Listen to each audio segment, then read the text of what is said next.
Okay, so are y'all sure you want my opinion on this album? Because I gave you my opinion on the last Blink record, and apparently that was not the right one. It still flabbergasts me, the negative backlash that California got. I loved that record, and I still love that record. It was a different style of production for them, for sure, but it really wasn't all that distracting for me, at least as it was for a lot of other people out there, I guess. So after California's apparently dismal reception, it feels weird to say that about the only album in their catalog to ever get a Grammy nod, but oh yeah, after all that, I was a little afraid to how these guys were going to utilize that feedback going into their second record in the post-Aliens guy lineup.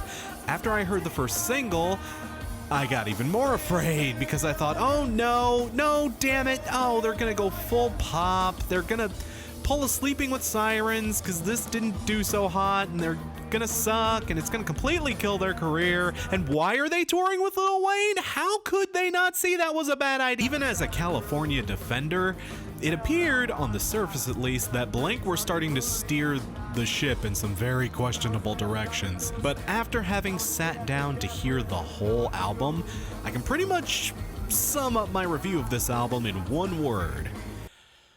Whew! Oh man, it is a great big sigh of relief. Hell, it's even more than that. I think I actually enjoy this album a little more than I did California. And I still don't give a fuck if that's the wrong opinion. This thing was a blast. I swear to God, the band was just trolling us by releasing Blame It On My Youth as the first single. Fuck, we should have all known they were trolling when they immediately released Generational Divide as the follow-up.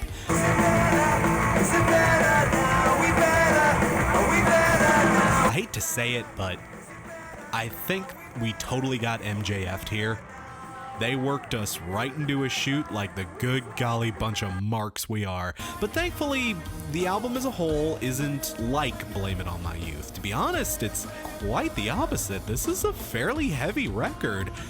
By Blink standards at least. But if your biggest concern was that this record was just gonna be all poppy and shit, you can rest easy. It's definitely not that. Guitars are heavy, fluid, and very crunchy, and the bass is just thick enough to build a solid foundational groove. And Travis? I mean, yeah, again, he's Travis. Dude fucking rules.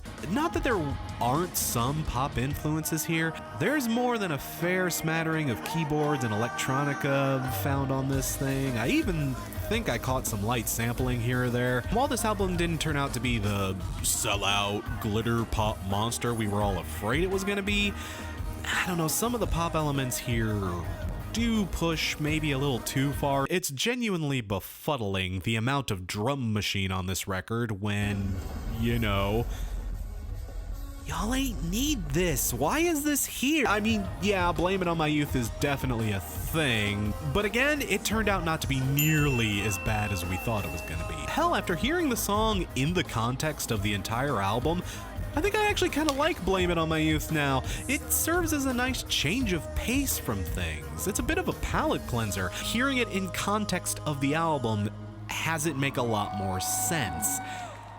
It was a terrible first single, but hey, that seems to be part of the joke. You know, I ain't mad about it. I hope you enjoyed that as a joke, because apart from the meta humor of this album, there really aren't a lot of jokey moments on this one. For an album whose artwork is so bright and colorful, I think this may be one of the darkest albums they've ever penned. At least lyrically, it's downright dour in places. A lot of the lyrical themes cover stuff like depression, addiction, frustration.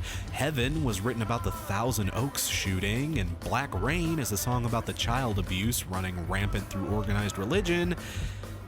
Man, this is some heavy stuff, for a Blink record at least.